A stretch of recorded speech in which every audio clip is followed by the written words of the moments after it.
My sister owes me money, and that fact alone has ripped apart everything I thought I knew about family. I'll start from the beginning, because people always assume money problems are just about numbers. They're not. They're about trust, loyalty, and betrayal. The kind that doesn't just sting, but leaves scars you can't see. A year ago, I loaned my sister, Claire, $15,000. It wasn't pocket change. It was my savings, the money I had set aside for a down payment on my first home. But Claire was desperate. She called me in tears one night, her voice shaking as she told me that her business was on the verge of collapse. She swore she just needed a temporary cushion to keep things afloat, and once her next round of clients paid her, she'd return every penny. I hesitated. I knew her history. Claire had always been a dreamer, starting projects that fizzled out, chasing big breaks that never arrived. But she was my sister. She was blood. And when she begged me, "Please, you're the only one I can count on," my heart overruled my brain. So, I wired her the money. I told myself it was an investment in family, not just in her. At first, things seemed fine. She updated me weekly, telling me her business was turning around, that she was finally making progress. But then the messages grew shorter, the calls less frequent. Eventually, she stopped mentioning the money altogether. When I finally confronted her, calmly, gently, she laughed. Actually laughed. "God, you're so uptight," she said. "It's just money. Don't worry. You'll get it back eventually. Stop acting like I robbed you." But that's exactly how it felt. Weeks turned into months. My patience ran dry. I asked her directly when she planned to pay me back. "This time," she snapped, "why are you making me feel like a criminal? I'm your sister. You're supposed to help me. Do you have any idea how stressful my life is right now?" That was the first crack. The moment I realized she wasn't seeing this as a loan, but as an entitlement. She thought being sisters meant she didn't have to be accountable. The final betrayal came 2 weeks later, when I found out, through a mutual friend, not from her, that she had taken a vacation to Greece. She posted pictures online, beaches, cocktails, expensive hotels. And there it was, plain as day, my loan funding her escape. My hands shook as I stared at the photos. I wanted to scream, to drive to her house and demand answers. But instead, I sat in silence, feeling a cold wave wash over me. This wasn't just about money. This was about respect. About betrayal. I haven't spoken to her since that discovery. She still hasn't paid me back. My parents beg me to be the bigger person and not let money ruin family. But how can I look at her the same way, knowing she chose luxury over honesty? Sometimes I wonder if I'm wrong for drawing the line. If I'm cruel for treating her like a stranger over money. But deep down, I know it's not just the dollars. It's that she broke something fragile and precious, trust. And trust, once shattered, doesn't come back. After discovering her vacation photos, I couldn't keep silent anymore. I called her, my voice shaking with a mix of rage and heartbreak. "Claire, are you kidding me? Greece? With my money?" There was a long pause, and then she sighed like I was being dramatic. "God, you're still hung up on that? I needed a break. You have no idea how stressed I've been. Besides, I deserve to live a little too." I couldn't believe what I was hearing. She had managed to twist the situation into making herself the victim. I told her flat out, "You need to pay me back. Soon. I'm done waiting." Her tone hardened. "You're not my landlord. Stop acting like I owe you rent. You're my sister, and sisters are supposed to support each other. Don't turn this into a transaction." That was the moment I realized she had no intention of paying me back. The fallout didn't just stay between us, it spread into the family like wildfire. When I confided in my parents, hoping they'd at least acknowledge how wrong she was, they shocked me. My mom shook her head and said, "Honey, it's just money. You'll make more. Claire is struggling. Don't punish her for trying to live her life." My dad added, "Family is more important than money. Stop being stubborn." I couldn't believe it. They were enabling her, brushing off the fact that she had essentially stolen from me. So, I stopped attending family dinners. If Claire was there, I wasn't. And if I was there, she refused to show up. The family split down the middle, relatives whispering, choosing sides, telling me I was too harsh while others privately admitted she was taking advantage of me. Then came Christmas. Against my better judgment, I showed up, hoping maybe the holiday spirit would cool things down. Big mistake. Claire waltzed in wearing designer boots, new, expensive. Boots I knew she couldn't afford without dipping into the money she still owed me. I bit my tongue, but when she started bragging about a business expansion she was looking into, I snapped. Expansion? With whose money, Claire? Because last I checked, you're still living off mine. The room went silent. My aunt gasped. My mom scolded me, "Not here. Not tonight." Claire's face turned red. "You're pathetic," she hissed. "You've always been jealous of me. Now you're using this loan as an excuse to drag me down. You're toxic." That was the word, toxic. She threw it at me like a knife. And the worst part. Some family members nodded, like they agreed with her. I left that night and cried in my car for an hour. The months that followed only made things worse. She blocked me on social media.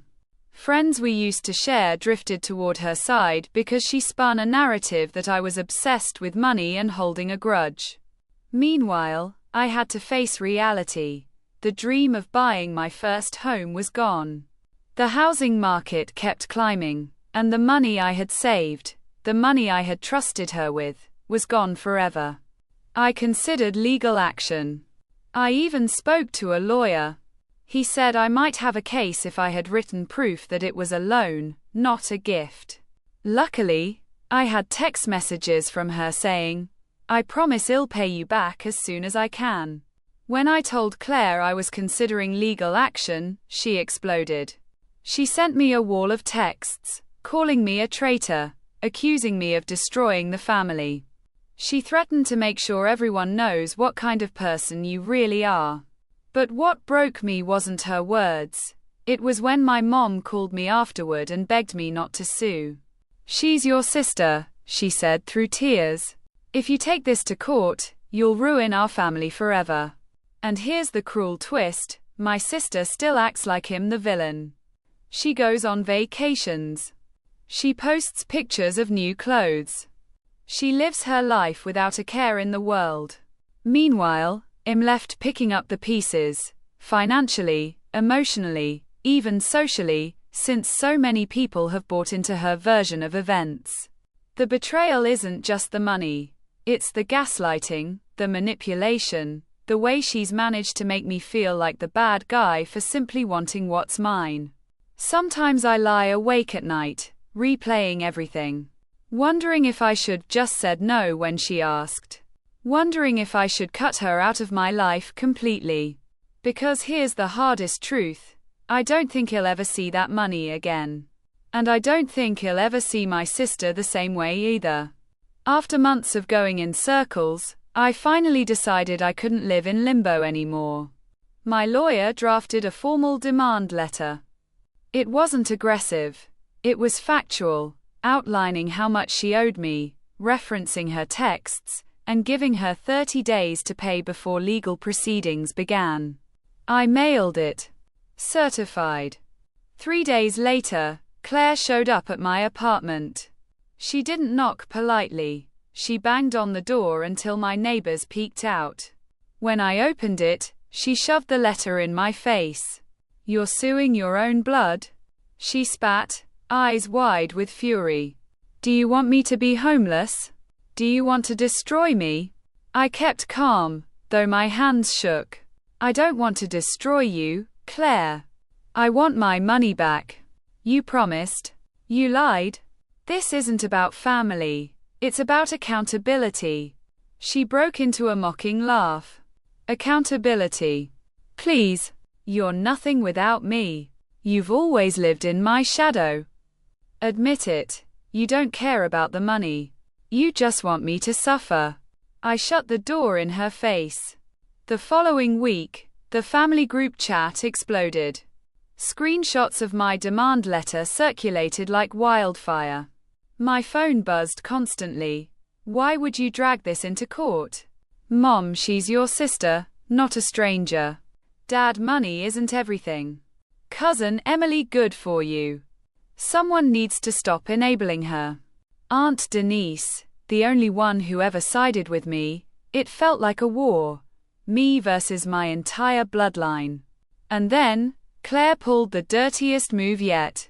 She posted a long rant on Facebook, painting herself as a victim.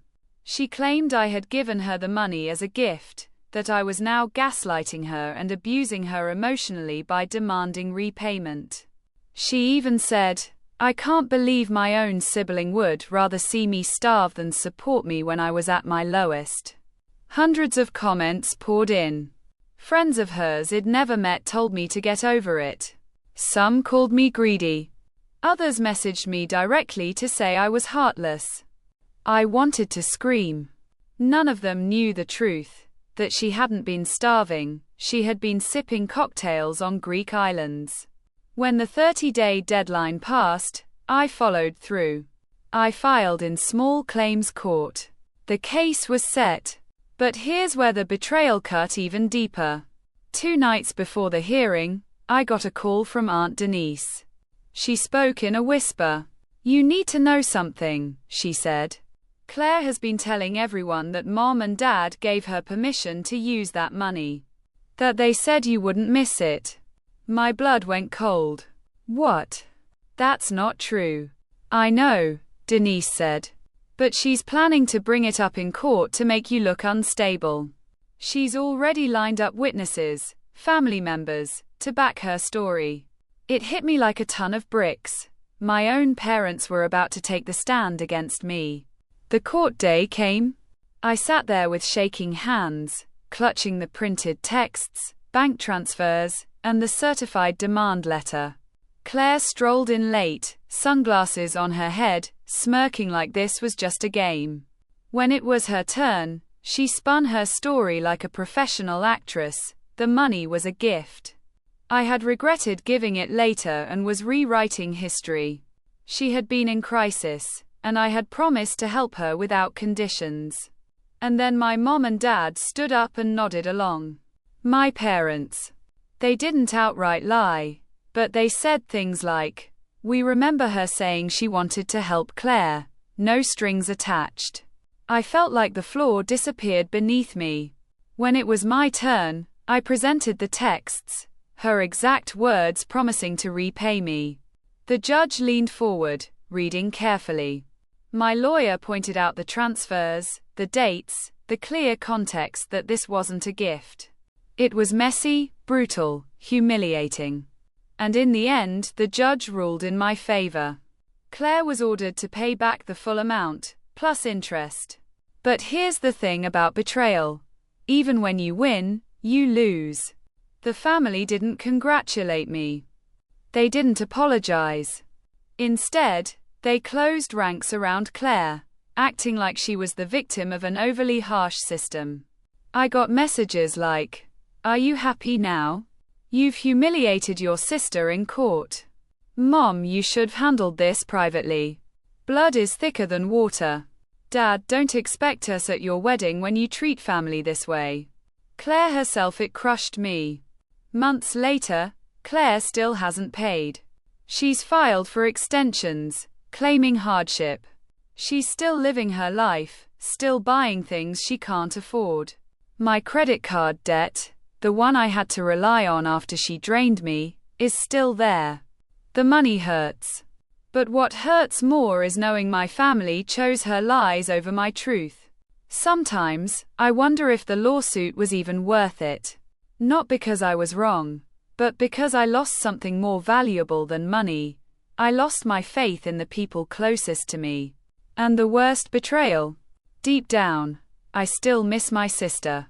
I hate her for what she did, but some nights I still wish things could go back to the way they were before she asked me for that small favor.